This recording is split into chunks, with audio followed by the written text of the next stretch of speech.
बघा, मी अनेकदा ह्या विषयावरती बोललो की हे फक्त आपण सर्वांनी डेअरिंग केली, मीडियाने सुद्धा हे दाखवलं, त्याच्यामुळं बाकीच्यावरती जो लोकांवरती जो अन्याय झाला आहे ते सुद्धा आता पुढे येते.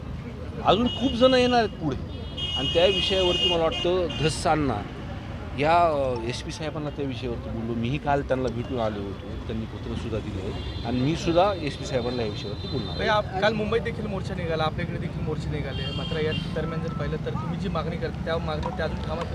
हे बघा, मोर्चा काढायला कुणीच कुणाला सांगत स्वतः लोक आणि पहिल्यांदा महाराष्ट्राच्या इतिहासामध्ये दिसते की सर्व जाती धर्माचे लोक रस्त्यावर होते. आज वाल्मिक कराड जी मास्टर माइंडेड अटक झाल्यानंतर सुद्धा मोर्चे निघतात, ते म्हणजे लोकांमध्ये रोष किती.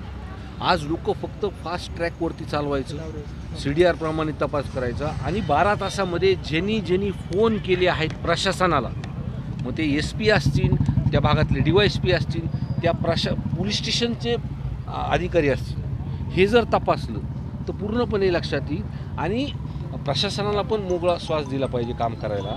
आणि त्यासाठी धनंजय मुंडे साहेबांनी हा राजीनामा दिलाच पाहिजे, सरकारने घेतला पाहिजे.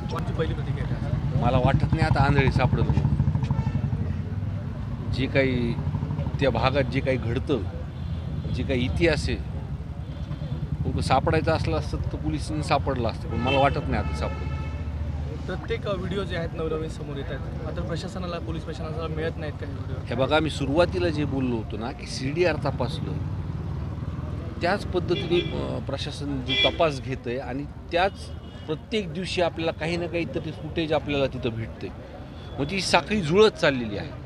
जे आम्ही सांगतोय किंवा लोक सांगतायत, ते मसाजकची लोक सांगतायत, देशमुख कुटुंबीय सांगते, तो विषय तुम्हाला तुमच्या समोरच येतोय. माझ्यापेक्षा तुमच्या मीडियावरतीच सगळे CCTV फुटेज आहेत. जे आरोप करते की अस्तित्वल्या आमदारांनी दबाव आणला आणि त्यांच्यावर जे आरोपी होते त्यांच्या अत्याचारातले त्यांनी कुठलीही कारवाई केली नाही त्या आरोपावर. हे बघा, मी त्यांच्याशी आत्ता काही बोललो नाही, म्हणून मी बोलून तुम्हाला ह्या विषयावरती बोलेन.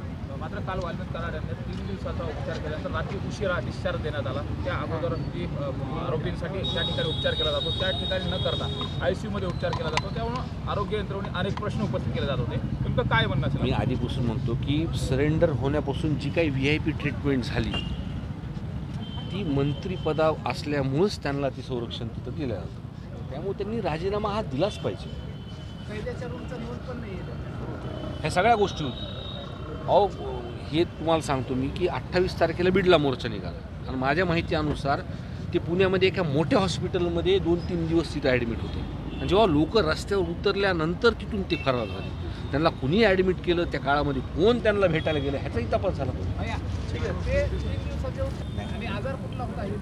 नाही, मला त्याच्या मी काळजी लोकांची करतो,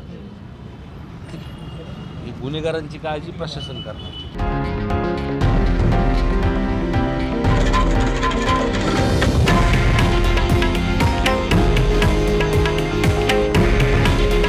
हे आहे देशातील नंबर 1 न्यूज नेटवर्क आणि आपण पाहत आहात TV9 मराठी. काळजी तुमची, हित महाराष्ट्राचं.